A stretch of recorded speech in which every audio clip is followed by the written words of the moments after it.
Next guest has a Leo rising issue. Yes, I do. I do. And I met Leo, and his rising is an issue. Yes, let me welcome Monte Farber and Amy Zerner. Monte would be the male, Amy the female, and they are husband and wife, and they do a lot of stuff together. And their latest books are, we're going to get into tarot secrets and healing crystals. What's this Leo rising thing you're saying now? Well, I'm a Leo rising, and Leo rising stage fright is you get scared if you're not on stage.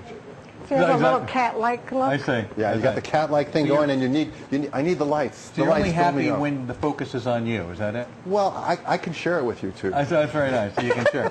That's my Pisces moon. I get it. So this is the kind of language you use all the time. This is my Leo rising, my Pisces moon. I'm doing this because, Your Honor, I committed that crime because of my Scorpio planet. Right. It's happening. And Mercury was retrograde. Well, today's actually our 35th anniversary of living together. Today's the day we moved in together 35 years ago. Moved in, and what, was it with benefit of clergy at some point? Or we married 3 years later in June. I see. Yes. Oh, well, congratulations. We picked it astrologically the day that we married. You astrologically chose? Yes, because we didn't want to rent a tent. We were poor, and we wanted a nice weather day, no tent. And you knew ahead of time what the weather would be? Yes, if you don't do it very often, a lot of times that kind of stuff will work. So you're saying meteorologists on TV could astrologically? I don't know if you knew Joe Goodabbott, who did astrometeorology. No. But no. So they could predict. It can be done. You would think our weather people on TV then, to be more accurate. Or psychically, like Monte does. Yes. You psychically definitely more accurate. I do, and you should see me when I fight with myself, because psychically I know there's no hurricane coming, but intellectually I get the nails out and I'm doing all that stuff. Very interesting. Let's talk about your latest. You've always got new product coming out. Yes, we do. And your latest, let's talk about healing crystals first. And this is what healing crystals? Crystals, what are they, number one? Crystals are everyone who's watching this on an LED TV is watching it on crystals. I mean, crystals cover the earth. You know, the earth could easily be called crystal because there's so much crystal. Bauxite It's rock formation? It's, yes. Well, they've had to redefine... For millions of years. They've had to redefine crystal scientifically because they found out that a crystalline structure is not enough. So there's new definitions of crystals. It's all in the book. Okay, so they are used for healing. What do you do with crystals? What are they used for? You can hold them. You can put your intention into them. You can give them as gifts. Put your intention in them. I mean, think about something you want. Yeah, and you do a focus little on the ritual. crystal. Exactly. And there's a scientific basis for it. There was a man named Marcel Vogel, who's now dead, unfortunately. He was an IBM scientist, and he invented the black light, the LED, the floppy disk. He had all those patents. And he spent, after he retired from IBM quite wealthy, he spent his whole life investigating crystals and their properties and how you can take your intention, put it into a crystal and use it to focus. Can we zoom in possibly? Is that doable? Here we go. We have Amy is holding. Now these look like very polished crystals. Yes. Not. Well, in our book we have very easy to find crystals. They're semi-precious, and we have 15 master crystals. I hope you got a manicure because we're focusing. Okay. She got a manicure on her nails underneath her hair. There you go. So now those are beautiful crystals. Different colors mean different things. Or how do you know what crystal to get in order to... Well, you get our book. Yeah, we like... Oh, you need to read the book. No, you don't really. You could do it intellectually, but... I see. Well, we've been collecting for many years. So many people are drawn to jewelry that are certain colors, and we associate them with the chakras. For instance, the malachite is green.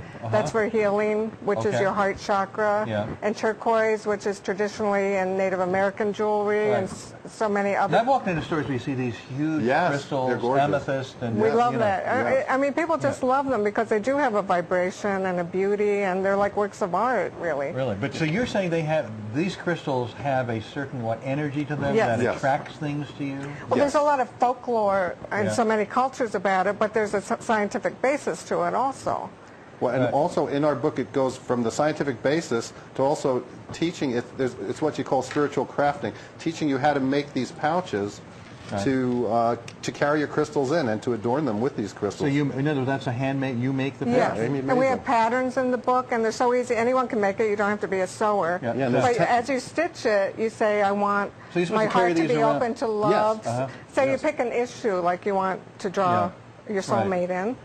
Okay. So as you stitch it together, and you would put rose quartz. Do we have any evidence of people carrying this stuff? Let's say I've got a soulmate crystal and it actually attracts the right person to you. Is there any evidence that people write to us and say that? I mean, any ritual, how do you prove? It's really putting you in the focus of the moment. Right.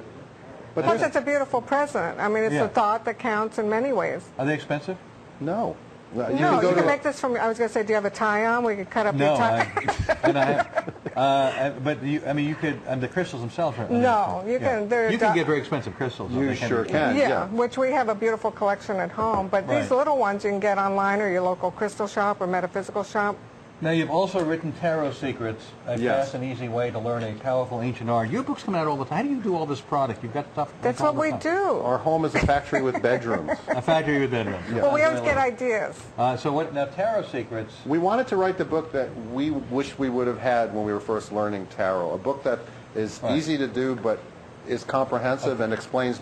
And this is something we've never done in any of our many tarot books. We explain what a card means when it's upside down. Because reverse meanings have a tendency to sound like a Jackie Mason Like a good card routine. upside down would be the bad It's good, card. but it's not so good, but it could be good. What is tarot? What is the tarot? It's a system for tuning into your intuition and for receiving answers, and really it's a focal tool. So if you lay out a bunch of cards, tarot cards, that's really going to tell you Which I have. Yeah. Is that going to tell you your future? It can tell you your future, it can tell you your past, it can tell you your present. Why would a card do that? Why would a card you hold in your hand have any relationship So when to... we talk about Carl Jung... Well, Carl Jung had his principle of synchronicity, which is that things that happen at the same moment have a relationship of significance, not necessarily causality. So when you're picking a card at the same moment as you're sincerely asking a question, expecting an answer, that card will reflect in a way. And so will the birds that are flying by or the clouds or whatever else is going on around you. So if you see a bird and it craps on you at that moment... Yeah, good luck. Be aware. So what? Time for the Purell. Yeah, so... Well, we like the cards because it's all my artwork.